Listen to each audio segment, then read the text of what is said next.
Hi, and welcome to the stream. Thank you so much for tuning in. If you're new here, hello, I'm FEARSONA. You can call me Sona, and I'm your friendly neighborhood true crime VTuber here to give you full body chills as always. And I apologize for being a little bit late. Doggo was holding me hostage. He was keeping me hostage a little bit next to his cage, so next to his pen. So I had to sit with him for a little bit, and then I realized like, oh shit, it's streaming time and I still have things to prepare. Well, awesome. Okay, so thank you for tuning in. This is another one of my true crime streams, and today we do have a full true crime case from 2024.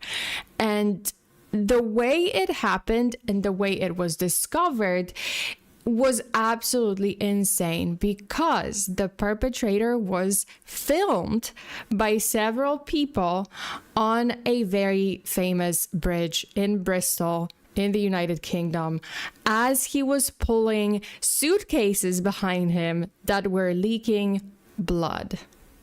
Yeah, it was pretty crazy.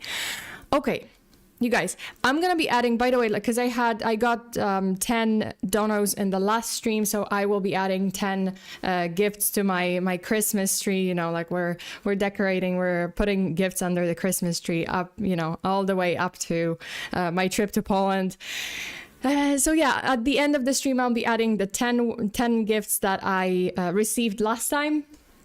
And then obviously, if you guys want to donate, want to send a super chat in this stream, obviously like every super chat, every gifted membership or membership is gonna add a gift to the tree. So just so you know. So yeah, thank you so much for tuning in. Okay. You guys, that's not sanitary. No, it's not. What if a suitcase is red? Well, one of the suitcases was red, but it wasn't that kind of red. And I'm pretty sure no suitcase is leaking, no innocent suitcase is leaking red liquid that smells like blood. So there's that. And I'm gonna warn you guys right now. Wait. Please hold while I finish kind of shaking. Can you add one more present? I will. Okay, so 11 gifts. Very true. Okay. So the way it happened, it was like insane. And obviously, people who witnessed it, they were in shock because they're like, it can't be happening, right? Like, this is not what we think it is, right? Because they noticed the suspicious scene, and they were just like, yeah, there's no way. Even like one person actually asked him directly, like, oh, the suitcase looks heavy. Like, oh, these look heavy. What do you have in there? A body? And yeah, the guy just kind of laughed. But as it turns out, he didn't just have one body. He had two bodies, two different people in those suitcases. And the story behind how these people ended up in the suitcases is absolutely insane, unbelievable, and yet it happened. Okay, so let's jump right into it. Then we can chat away in the middle of the stream, and obviously like at the end of the stream, but we can chat away about the case as I go through the facts. Okay, are you guys ready? Let's go. Let's do this. So it starts on a quiet evening in Bristol on July 10th, 2024. The kind where the air feels heavy, but nothing feels wrong just yet. The lights glint off the water under Clifton Suspension Bridge in Bristol, the city's towering landmark. And then something weird happens. So the CCTV camera on the bridge captured someone who appeared carrying heavy looking luggage. Like he was pulling a suitcase. And it looks pretty bad. Like it looks like he's struggling, right? Like he's pulling that suitcase, he's struggling. It's weird to see a person dragging a suitcase at this time of the night for no random reason, like 2 suitcases, mind you, 2. But, at first, like, people didn't really think much about it because they're like, okay, maybe he's traveling. Maybe he's just, no, maybe he's moving. And that was the only time that he could pull these suitcases, or he could move this stuff, right? Also, Bacon says, foreshadowing is a narrative device in which, well, Jesus Christ, okay. If I'm correct, you can see a bit of blood in some spots. Yeah, like, it's really hard because the suitcase is kind of like, the video is not very, like, high quality, but you can kind of see, like, I don't know if these are the stains or this. I don't think so, but maybe, yeah. Okay, so a few bystanders, right? Like, as I said, a few bystanders kind of noticed that something was off. Like, people leaving a nearby pub spotted this man struggling with these 2 large suitcases, like bulky, odd for this late night strolling on this famous bridge. And one witness, as I said before, reportedly even just kind of stopped him and asked him about it. He reportedly said, "That looks really heavy. What have you got in there? A body?" And that was obviously a joke, as chilling as it sounds, but, unbeknownst to that guy who kind of stopped the stranger, it was more accurate than anyone could have imagined. And moments later, moments later, not months later, what am I talking about? But moments later, just minutes later, the suitcases were completely abandoned in the middle of the bridge, and the guy started running. He started walking away, and then the passerby, they became alert. They were just like, oh, why is this guy, like, leaving these suitcases? Like, why would he? Okay, this is very suspicious, And then they saw the red liquid. They were just like, okay, liquid leaking from the cases. This is definitely not water. It's definitely not spillover from something. Like, what could you possibly have in those suitcases? Also, I apologize, I have to sneeze. Sorry. Okay, so what could it possibly be, right? Like, what could you possibly have inside the suitcase that would, start leaking? And it looked like blood. So one courageous, kind of brave cyclist, random person, but he was a cyclist. He was just passing by, and he found it very strange. So he even attempted to film the man as he was running away. He was trying to catch a record of something that in just minutes would become one of the most shocking murder discoveries in recent UK history. It was crazy, and he filmed him. He filmed the guy as he was running away. So within a short time, emergency calls flooded in. People called the situation in, and they were like, hey, I don't know what's happening, because obviously, like, emergency, right? Like, the police were like, hey, what do you need? Do you need police, ambulance, whatever? And if I remember correctly, the person on the call said, like, I think we need police and an ambulance. It sounds crazy, but I think we might have a body in a suitcase on the Clifton Suspension Bridge.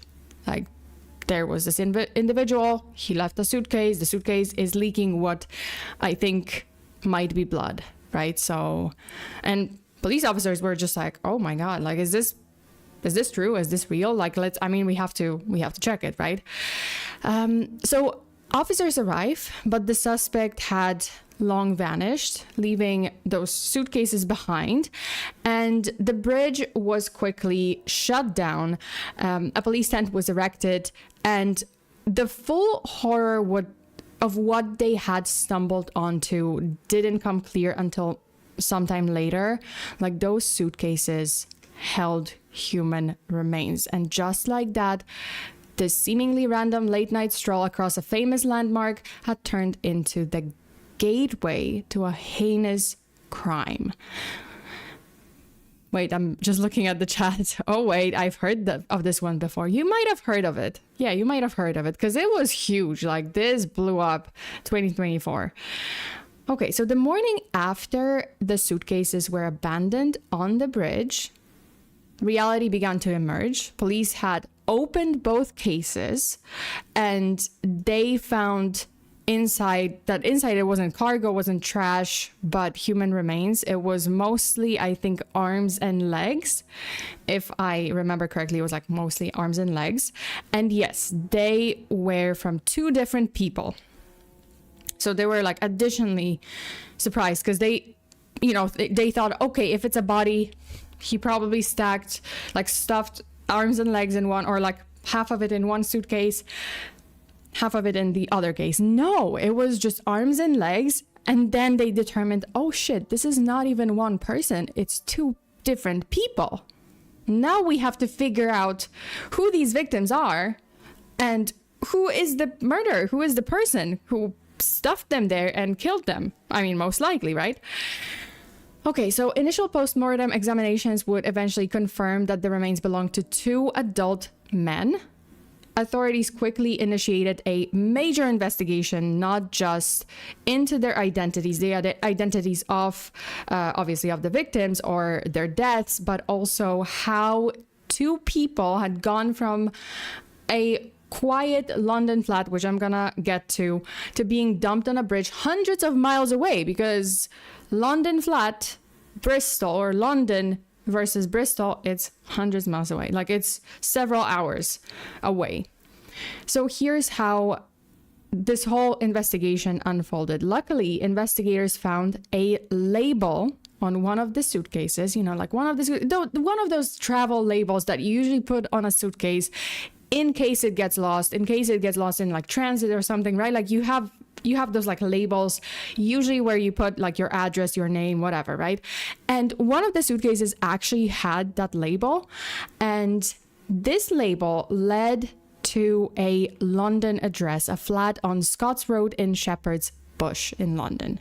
So once the search warrant was served, inside the flat, investigators discovered even more horror scenes, because they discovered more remains, like the rest of the bodies, what they assumed were the rest of the bodies, including the victims' heads frozen in this big chest freezer.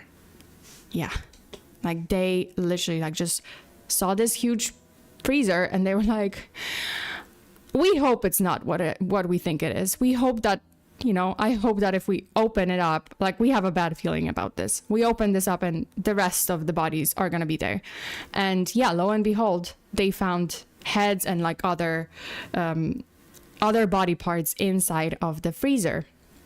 So one victim had suffered repeated stab wounds from, like the medical examination.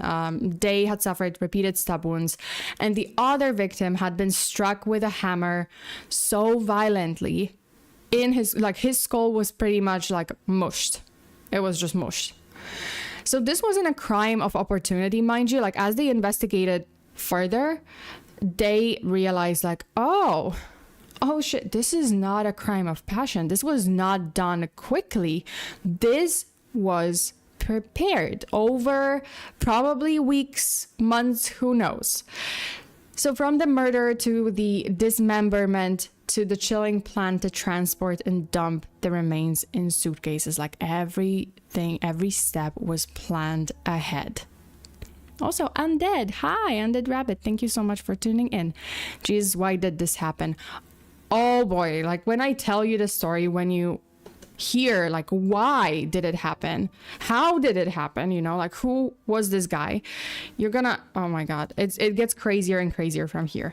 Okay, so evidence showed the killer had booked a van, traveled from London to Bristol, hired a driver, and then he kind of told the driver like, oh, let me out here, like in the middle of the bridge, which was very strange because like it's now, like it's a landmark, but at this time of the night, like who gets off at the bridge in the middle of the night and with two suitcases? Like at least the driver was just like, okay, it would have made sense if he told me to drop him off at a station, at a bus station or train or, you know, airport. Heck, like, you know, that would make sense. Or some address, at least some address. No, he told him like, hey, let me out here.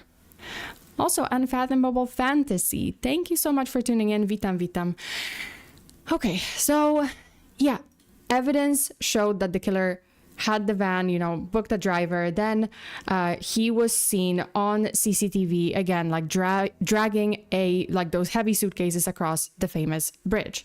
So what makes this case even more horrifying, sorry for my stupid hands because the tracking is like just not working with me today, but it's okay.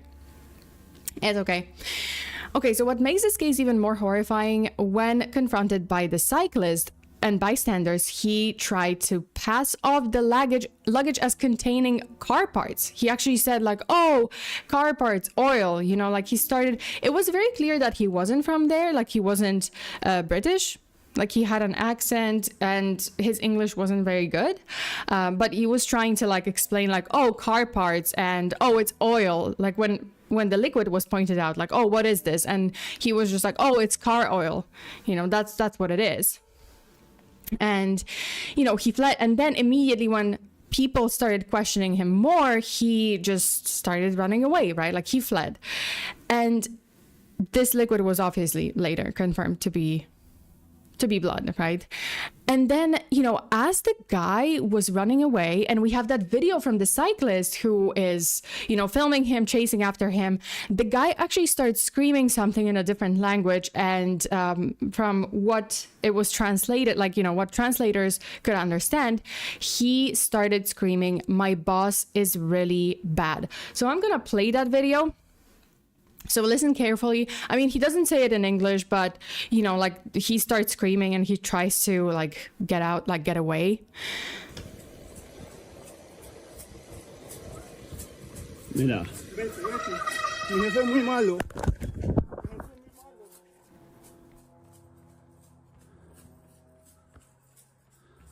Yeah, so he just runs away, but in the meantime, as the cyclist is trying to like film him and stop him, he kind of screams out, "My boss is really bad." That's it. And then he runs away, you know, like, and obviously the cyclist kind of gives up because he's just like, okay, you know what? Now it's important. I know that I've seen this guy. I filmed this guy. I have his face. Now it's important to call the police, right? Well, if a professional is confirming this, I mean, okay. Transmission fluid is red. Okay, so the car or the transmission fluid or something, right? Like anything, like I guess he knew, right? I mean, I guess he knew, and that's why he said like, oh, it's car parts and some fluid from the car that could be red. Okay, so who were these two men whose lives were cut so brutally short, you know? And first of all, like, you know, he had started as what had started as a baffling discovery of bodies in suitcases at an iconic bridge had transformed into a full-blown homicide investigation, and then just a very dramatic story. So the first one, when police finally located the apartment, right, like, and the rest of the bodies, the heads and other body parts, they actually discovered the identities of the victims. So one victim was Paul Longworth. He was 71, and the second victim was Albert Alfonso, 62. And according to court findings, they were civil partners. Like they were together, right? They were living together in this flat on Scots Road, in West London. Neighbors and people who knew Albert and Paul described them as the two of them as settled, affectionate couple, you know, like they were living a peaceful life in this tidy flat, in this tidy house, keeping their relationship and then daily routines quite low key, you know, like they were together and neighbors loved them, you know, they were very kind, they were very social, you know, like they were pretty positive and yeah, just living their life, you know, living their lives.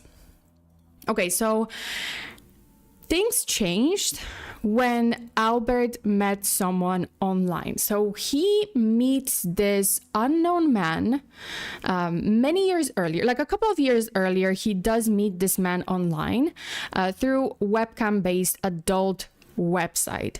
And over time, their contact continues even across continents, because in 2022 and then again in 2024, Albert and Paul meet this guy. You know, they go to Colombia because Colombia.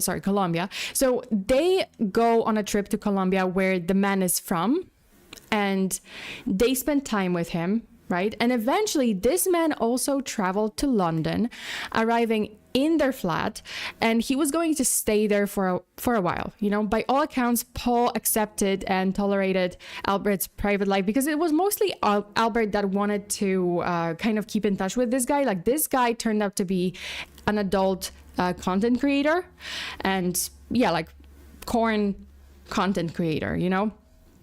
And then, yeah, that's the guy. That is the guy. So he, you know, they traveled to Colombia for him, like to stay with him. And they apparently had this kind of arrangement, or what do I call it? Like sexual relationship.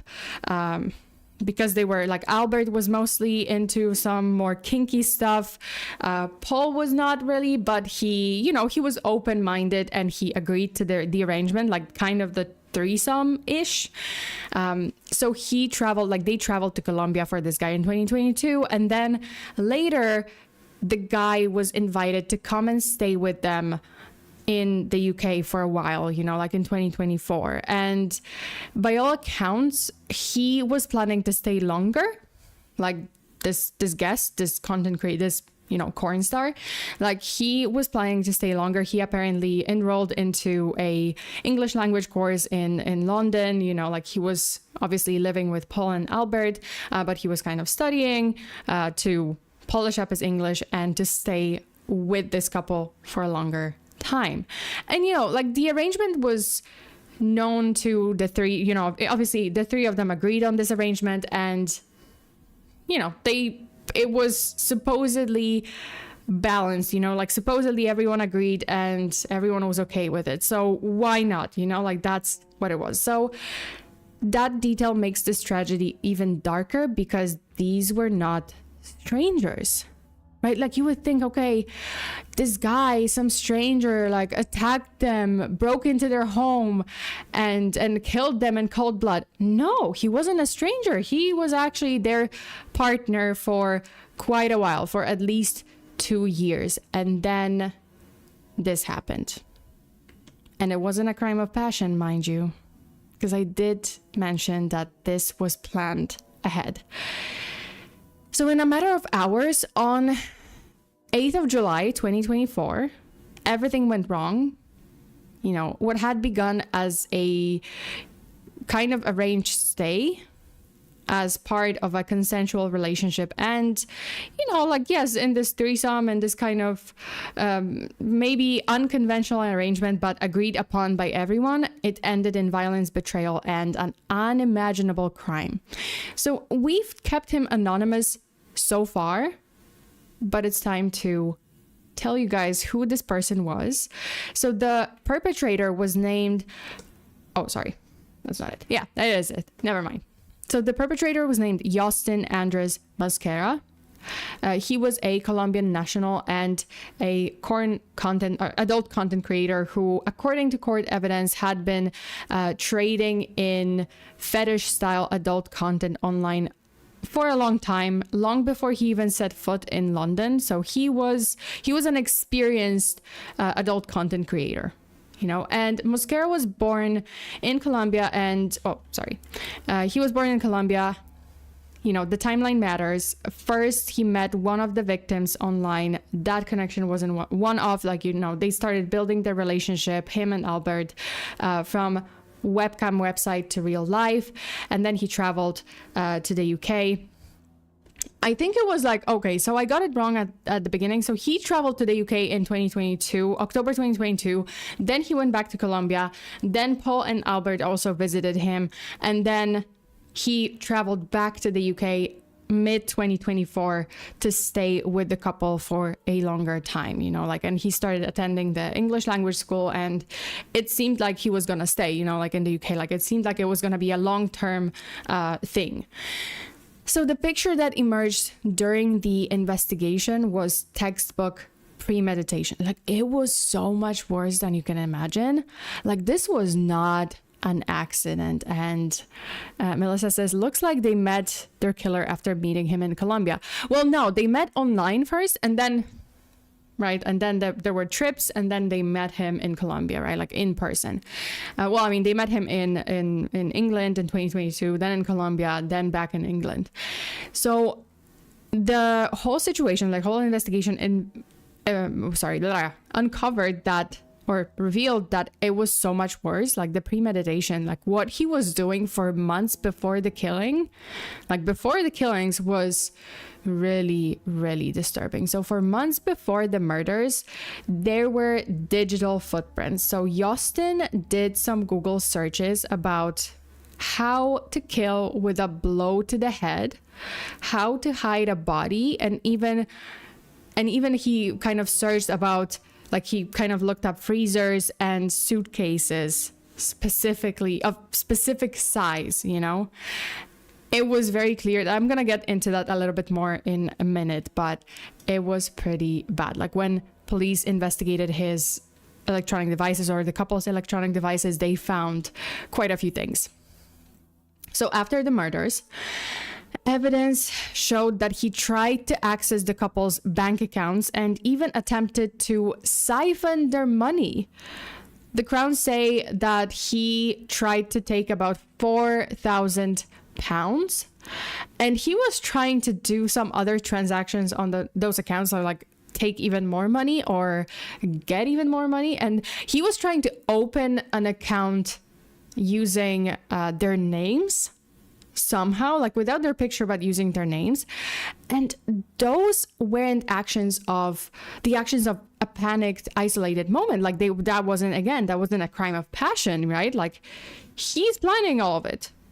The searches, the freezer, the suitcases, you know, like, he was trying, even before the murders, he was apparently like trying to figure out how to log into their accounts. So, but obviously that failed. At first that failed, but then he kind of figured it out. And that's it was definitely planning long term. So the prosecution said that Yostin recorded and uploaded extreme content, kept multiple aliases online. Like, he uploaded some content with the victims, I believe, and he was trying to monetize off of it too. And privately, he was cultivating this relationship, but at the same time, he was also planning their murder. So he had a plan, you know, like, this was like long-term plan, long-term plotting. £4,000. Yeah, £4,000. Yes.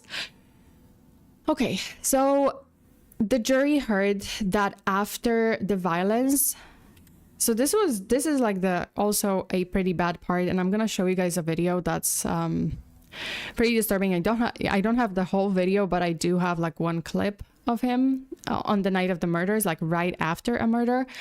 So the jury heard that after the violence, he actually dismembered body parts, froze some of them, and arranged transport to obviously dispose of the rest. And in the next section, we will play back the key pieces of evidence the jury saw. So the CCTV trail, the searches, the financial moves, and the forensic links that closed the circle on Yostin's travel, his actions, and ultimately the murder. So inside the apartment, the room used by the victim couple had been fitted with cameras. So yeah, you know, like, they were, because apparently they were filming consensually, they were filming some stuff, right, like that they were doing with Yostin, but he actually filmed the murder too, like on the night of the murder. It's pretty bad, but it just so happens that the cameras were also used for him to film the murder. And yeah, so prosecutors showed the footage again and again in court, and on this tape, Yostin is seen, well, I mean, I don't have the whole video, but he is seen kind of pulling out a knife, and this is after the murder, and he's kind of dancing and singing. But before this clip, he was actually seen talking to one of the victims and pulling out a knife and then dismembering, calmly, like decapitating him, obviously stabbing him, decapitating, dismembering. And yeah, worse, after the attack, he's seen just kind of dancing and singing. And later he's also seen, like, again, this was never released to the public, or at least I didn't see that video, but in that video, he also logs into the victim's computer and hunts for bank account access. You know, he's trying to gain access. And I'm gonna play this clip with... Why is he naked? Well, I mean, Melissa, you can imagine. Why was he naked? What were they doing if this was a consensual relationship and he was a porn star, you can imagine. Okay, Dorothy, hello. Thank you so much for tuning in. So this is the same clip, but with the sound on. I don't know if you're gonna be able to hear much, but he is kind of like humming and just, I don't know, like, I don't even fucking know. Twist is awful en tu mala carne. Yeah. So yeah, the full clip that the jury saw and heard was, I mean, it just demonstrated just cold, calculated intent. That's it. Like, they were horrified. And the dive into Yostin's devices revealed chilling premeditation. In the days, even weeks before the murders, he searched online for things like, for example, where on the head is a knock fatal? So I guess like, where to strike in the head to kill someone? Like, what wound to the head will be lethal, right? And he looked up chest freezers on Facebook Marketplace, and he purchased one of them that was, well, it was big enough, right? Like, it was big enough. So he just got it from the marketplace, and then someone delivered it to him. I think this might be even a picture from, or a screenshot from, like, CCTV camera where he is receiving the freezer. Most likely. I'm not 100% sure, but yeah, like, he's standing in front of a van, and I think it's the van where someone like delivers the freezer, right? And on the day of the killings, the victim's neighbors saw Yostin in the flat's window, like kind of closing the curtains. They just saw him briefly, like standing in the window, just kind of looking outside. And then he just took the curtains and just like closed them, right? And then only a few moments later, he would murder the first of the two men. Then, once the first killing was done, Yostin allegedly hid the body inside the storage space, and then later, you know, like, he searched, like, you Google searched how long does a corpse take to decompose, right? Like, when does it start? Obviously, then he got the freezer delivered, and I assume he put the body in the freezer, and then he killed the second person and also put their body in the freezer. Yeah. What's a knock fail? Yeah, I mean, I explained it. I'd ask what I missed, but I know this one. Oh, you know the case. Yeah, I just heard it like not long ago, and I was just like, what the fuck is going on? Okay, so when the digital evidence, so obviously search logs, freezer purchase, financial transfers, the CCTV footage inside the flat, on the bridge, transport points, wherever, the frozen heads in the freezer, the suitcase labels, everything, all of it was laid out. The picture was just undeniable, irrefutable. This was murder. This was premeditated murder, double homicide, and this guy was planning it all. So in court, the case was described as among the most horrifying the investigating officers had ever seen. The volume of the digital footprint, the digital media alone, took investigators just months to process because it was like a lot. Yeah, like, key evidence was maybe like a few pieces, but they had to kind of analyze everything, and it was much more. Like, there were so many recordings of Yostin and the two victims. So one detective said that the images of the murder, the decapitation, the dismemberment would stay with him forever, and apparently some of the officers literally needed therapy. They were actually they requested therapy. So they were, yeah, it was bad. It was bad. It was really bad. So then a few days later, in early hours, thank God, like they found him pretty quickly. I mean, ideally it should have been on the 10th of July, but they did find him on the 13th of July 2024, so just 3 days after he dumped the suitcases on the bridge. Mind you, yeah, like this is in Bristol, so he was in London. He actually took a taxi, he hired a driver and drove for like hours all the way to Bristol to dump the suitcase. It's just yeah, like it's, and the taxi driver was also like, I guess he didn't really suspect anything at first. He just suspected something when Yostin told him to like, oh, drop me off, like let me out here on the bridge. And he's just like, what, with 2 suitcases? Like, why? Don't you want to go to like, you know, don't you want to go to a station or something or somewhere? Yeah, but no, it was, yeah. But on July 13th, Yostin was arrested at Bristol Temple Meads railway station, and he was swiftly charged with 2 counts of murder. And I'm going to play a clip from his arrest when they found him, when they finally found him and they confronted him.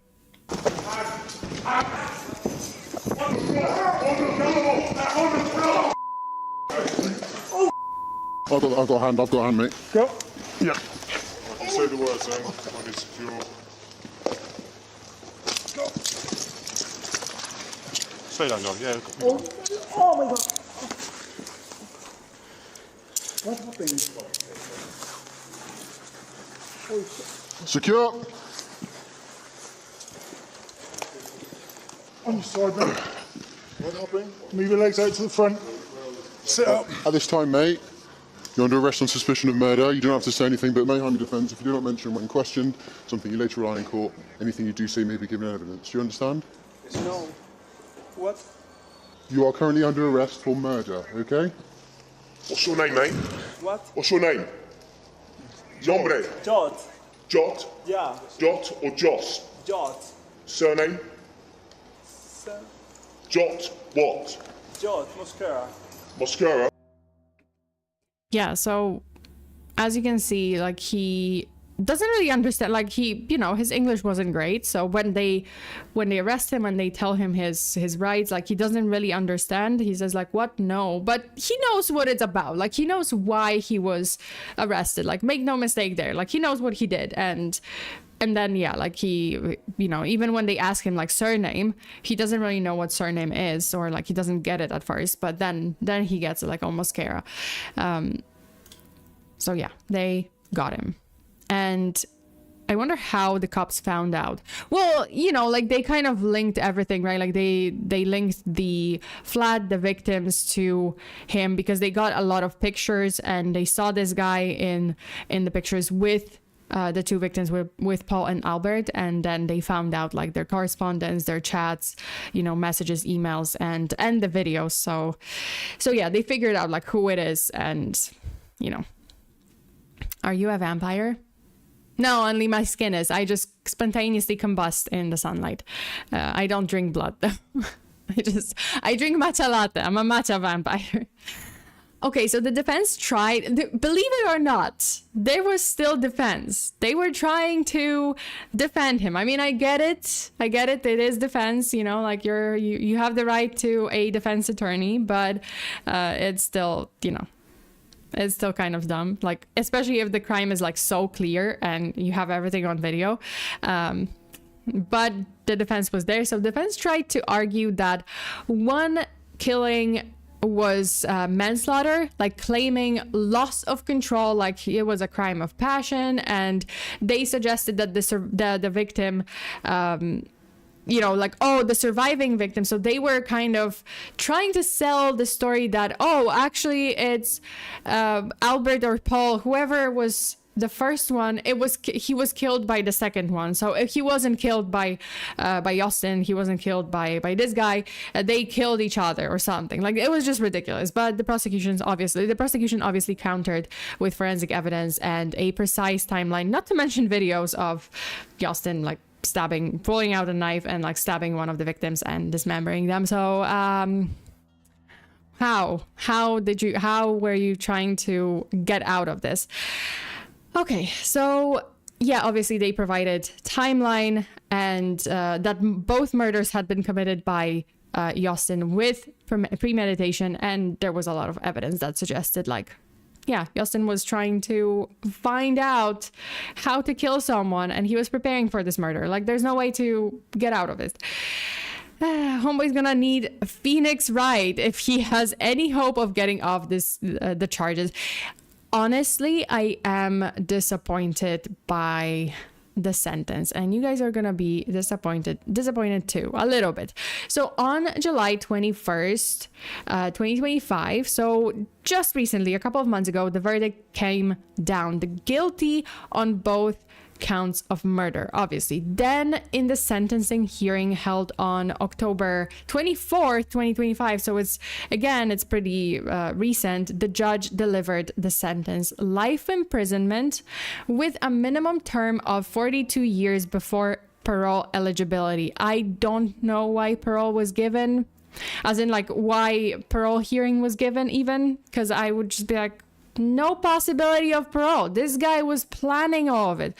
Oh, also my cool. You guys are gonna just see me with my hands frozen because my why because my thingy just died.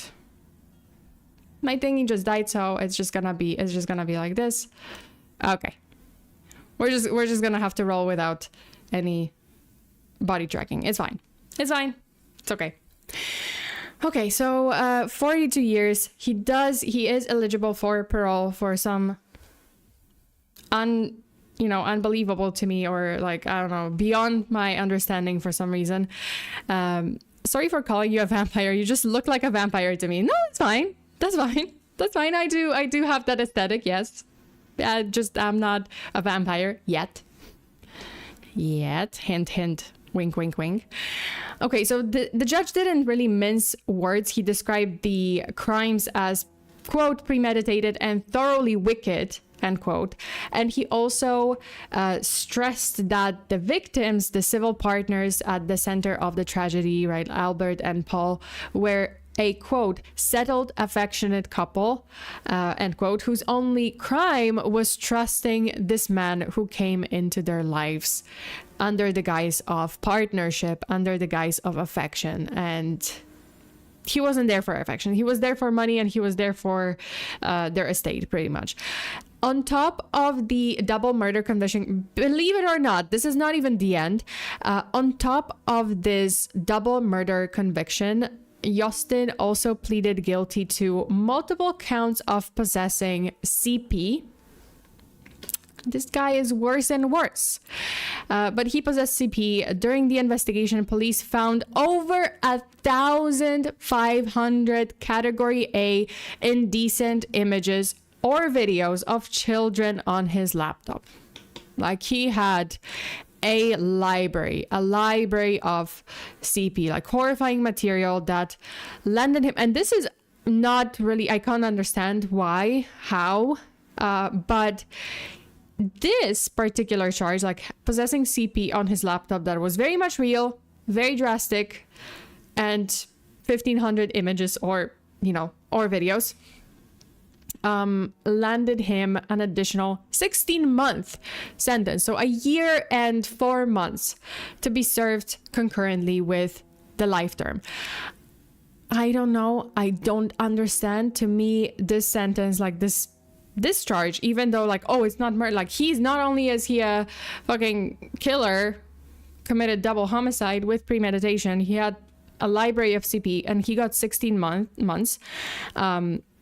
The sentence to me seems a bit too light for the nature of the crime. The fact that he does have, the possibility of parole also seems a little ridiculous to me. Like, I wouldn't. But then again, the UK is going absolutely mental recently with giving out insufficient sentences, like very mismatched sentences to the crime, like very much mismatched. Like, you guys probably saw news, you guys probably see stories. People from the UK are saying that crazy shit is happening and they get charged for like stupid stuff with a pretty harsh punishment. Meanwhile, like more drastic criminals get like, oh, 5 months, 6 months, and they get out, or they get a year and they get out, you know, like they are charged with like insufficient sentences for crimes that deserve harsher punishments. Like it's such a mess. They really don't know what they're doing.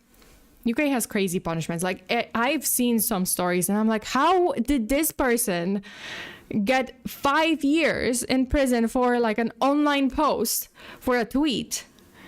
Meanwhile, this guy who murdered 2 people and had a library of CP, yeah, he got a life imprisonment sentences, but for CP he got like a year and 4 months. Like, what the fuck? But yeah, that's it. And the judge actually warned, like he did. Then why are you warned, and why are you giving him the possibility of parole, mind you? But the judge actually did say during the sentences that even after the minimum term, Mosquera may never be considered safe for release. Yeah, may or may not. You don't know who's gonna be in that parole hearing.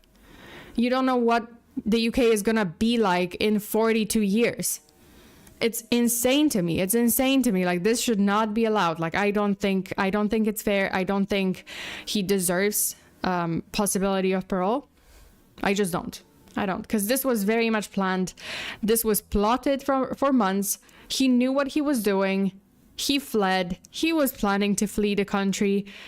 Who knows? Or actually, I don't know. I don't even know if he was planning to flee the country. Like, he wasn't a UK national, you know, like he was a Colombian national, and he could have, right? Like, he could have escaped, but I guess he was like just in London. He went back, or, you know, he went back to London from Bristol. And I don't know, there were rumors that he had killed before, like this is unconfirmed, but there were apparently rumors that he was involved with Colombian cartels, and he, you know, like, because he is in the corn industry and, you know, he kind of is in contact with some shady characters, or he knew some shady characters. There were like rumors and gossip circulating that he was also involved with Colombian drug cartels, and he had killed before, he was involved in some killings, but those are unconfirmed. So allegedly, you know, everything allegedly. A star of what now? Popcorn. Yeah, popcorn star. Okay, so for investigators working the case, this was possibly the worst case they say they've ever seen.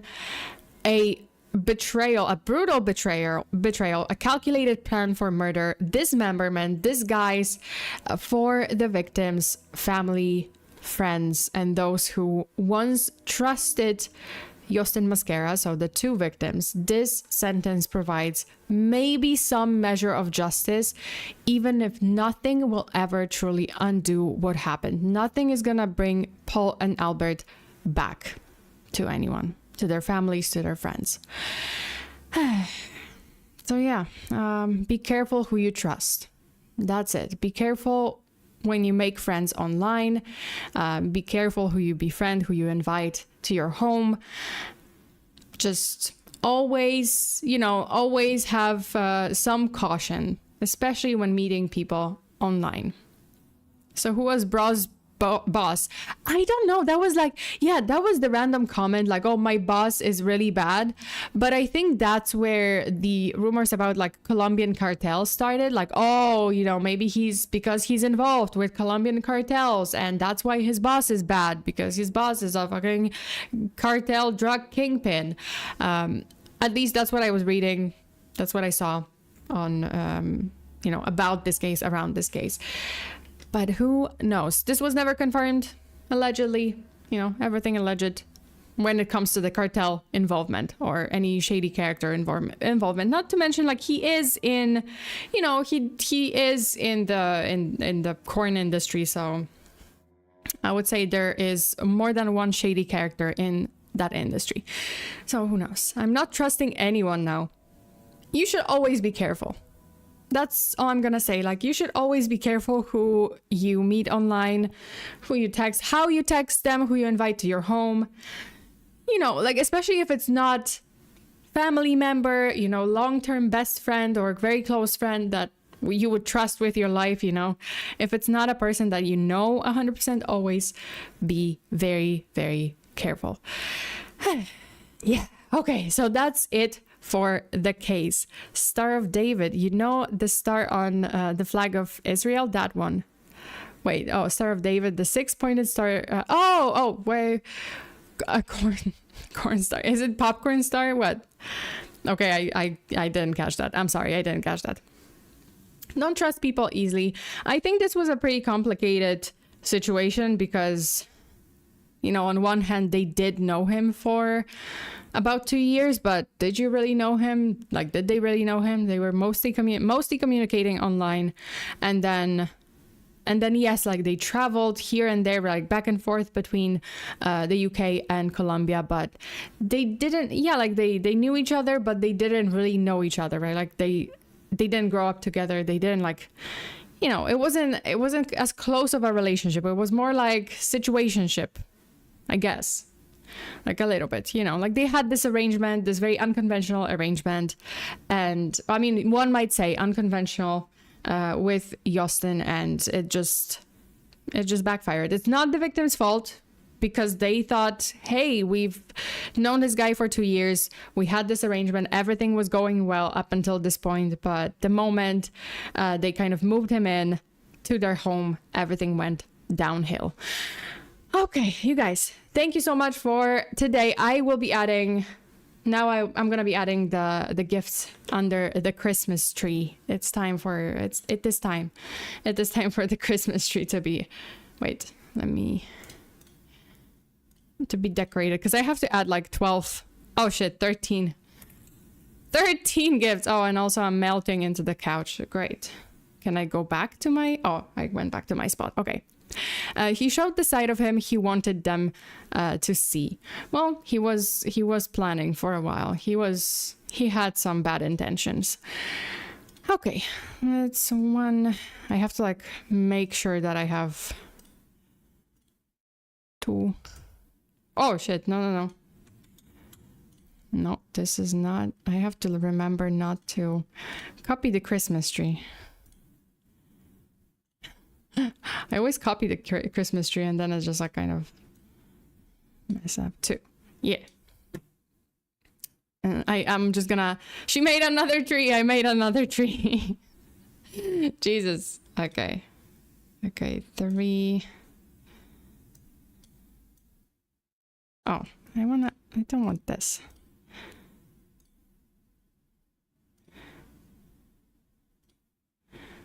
Duplicate. Okay, 3. And then 4. Jesus. And then 5. And we're gonna go to the back. And then we have 6. Suitcase. And let's go with 7. 7. Okay. Okay. Let's go with this. 8. Jeez. Jesus. Okay. 9. Oh, this one is stacked. I forgot that. 9. 10. Wow. Let's do 11. Wow.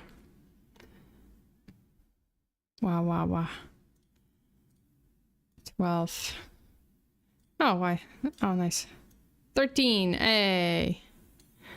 Yeah. Look at that. Wait, let me just kind of show you guys. Oh, I'm sitting there. Hi. And also sushi is in the Christmas tree. Sushi is like here on top of the Christmas tree. That's sushi from Bacon. Forrest is overtaking the diner.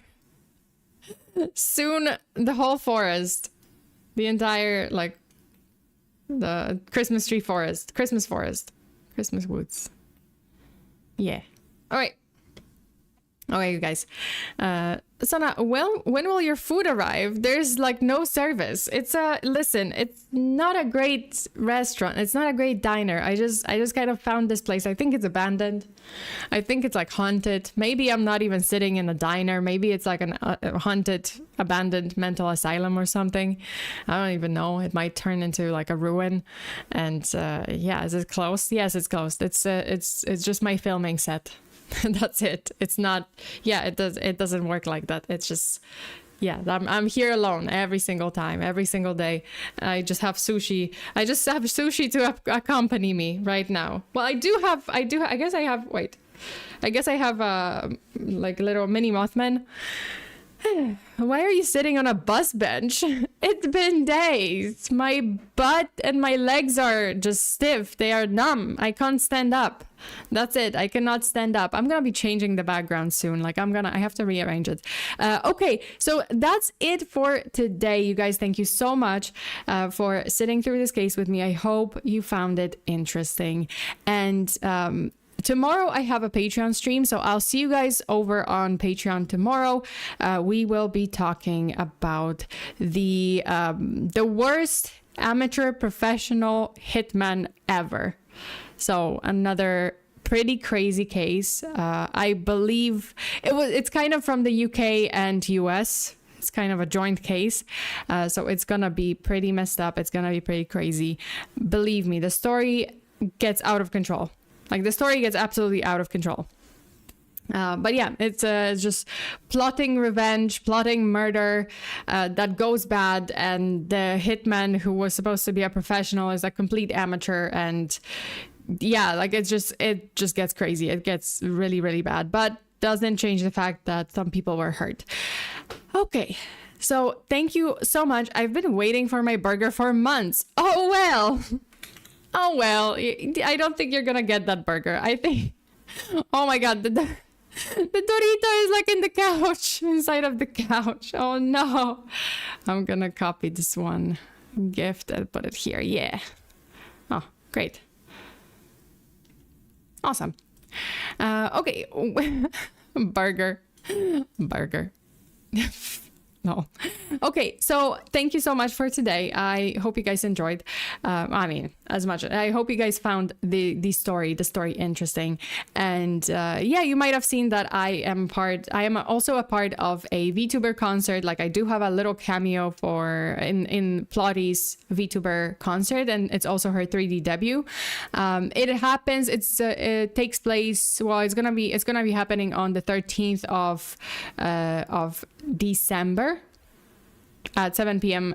Eastern time. Oh Jesus. Danny, thank you so much for the super. Oh yeah, speaking of which, where's my waffles and milkshake? I've been waiting for quite some time now. Well, I mean, it's I'm not gonna lie to you, it's not coming. I don't think you're gonna get that. I don't think you can count on your order to be prepared ever. Like there's literally no chef. I'm here alone. I'm alone here. That's it. It's just me. It's just me here. There's no one else. So yeah.